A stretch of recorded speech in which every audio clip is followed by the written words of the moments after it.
Hi guys, and welcome to TechFurb. So, bit of an impromptu video this one. Hadn't intended to make this, but what has happened is it sprung a leak.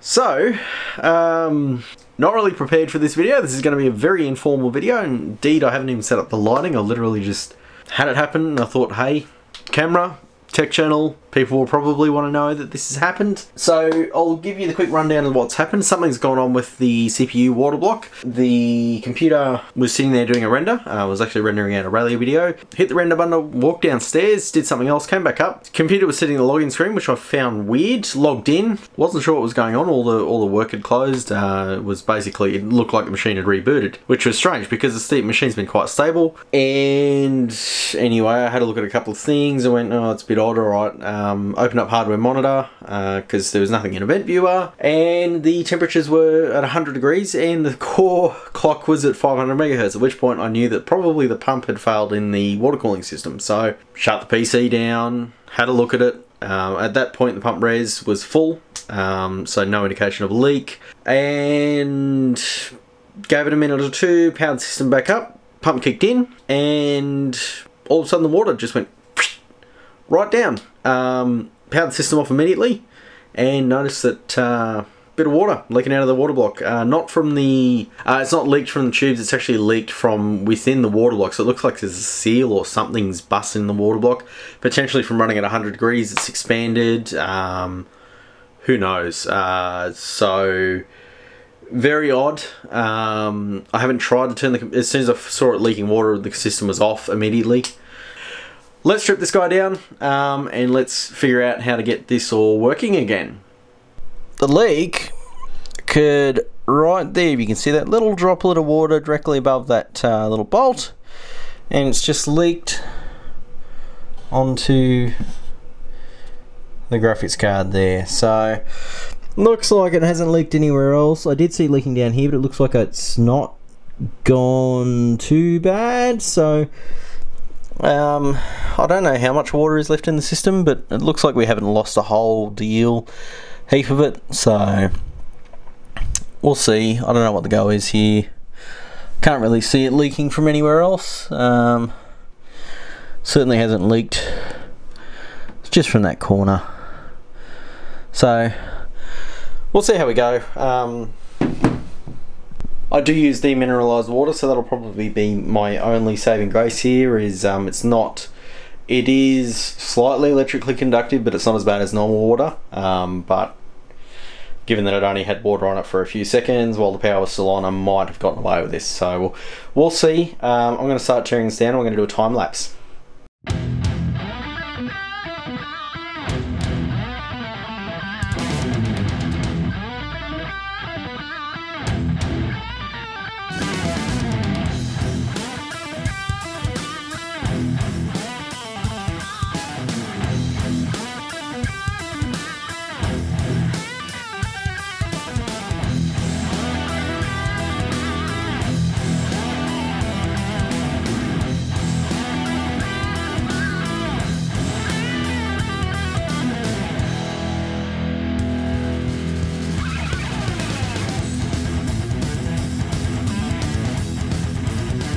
Okay guys, so this is the culprit here. It looks like it's actually leaked out here. The block's a little loose, so it's just a small gap that's open and the water's just rushed out.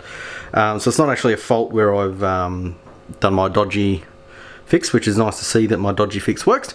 But I guess after 2 years and low maintenance and just generally probably not looking after it as well as I should have, it's kind of failed. So that block's done. I won't use it anymore, but it's good to know that the pump and the radiator still work, so if I want to keep using the water cooling system, I can just replace that block. So I'm going to drain this loop, make sure we don't have a stupid amount of water lost, and then once that happens I'm going to go back upstairs and finish tearing down the system.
Alright guys, so teardown complete. Damage is not as bad as what I expected. We are just looking at a drenched RX 480, so worst case I just have to replace that. Mainboard also got a tiny amount of water on it, but I had actually intended to swap to these other mainboards so that can sit on a shelf and dry out properly. So hopefully that board should be okay and I should be able to use it again. But it will be some time before I can test it and make sure that's the case. But I'm pretty confident that should be okay. Graphics card I'm not 100% sure on. It did get pretty wet, and that was while the computer was on. But having said that, the system seemed okay. It didn't seem unstable, and if I'm gonna be honest, it was demineralized water as well.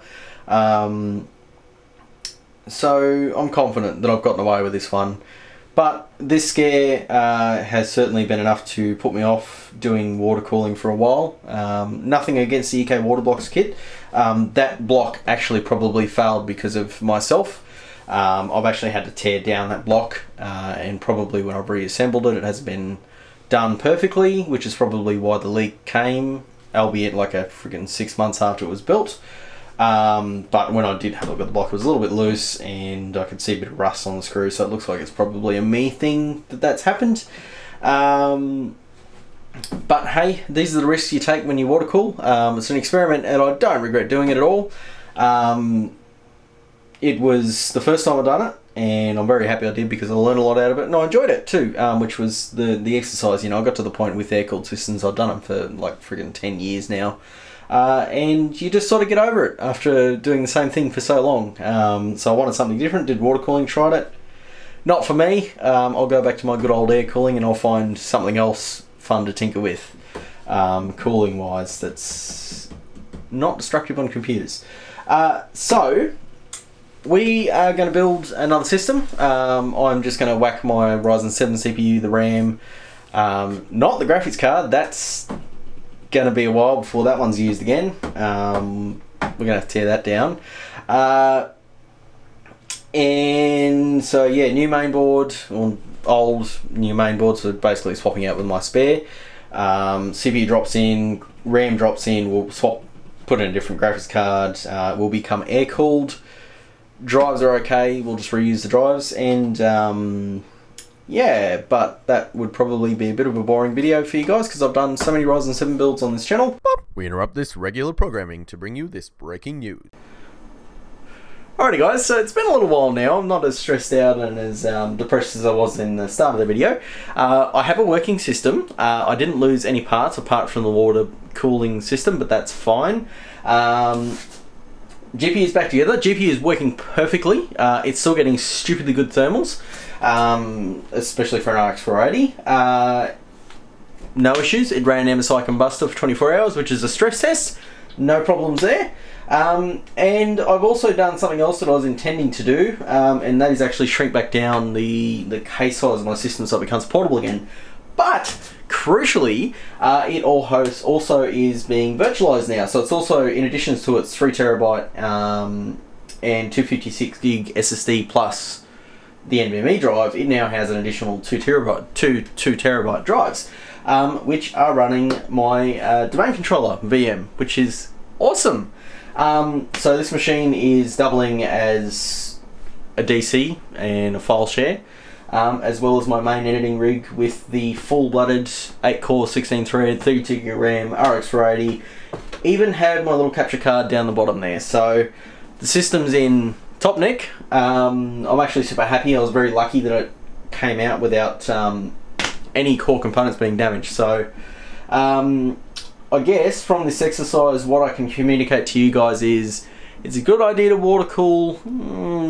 Debatable. I think if you're water cooling and you do it properly, unlike me where you break things and then you dodgily fix those broken things, it's generally going to leak. But if you actually follow the instructions and don't do what I did and do it properly, you'll be fine. So yeah, no regrets about going water cooling. It was totally worth it. It's just I need 100% reliability and portability, two things which water cooling is not known for doing. So that's why we're back on a stock cooler running at stock settings, and you know what, it does a good enough job. So thanks for watching, guys.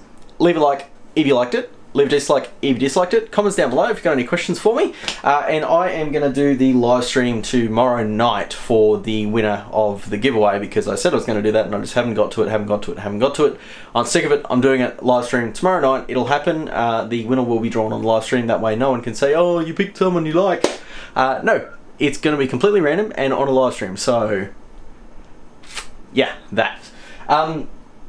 Get subscribed if you're not subscribed. Normally I do far better content than this that's not a vlog slash I'm freaking out, grab the camera, do something. And yeah, I think I've rambled enough in this little mini vlog thing, video, whatever the heck this is. And I'll catch you guys in the next video.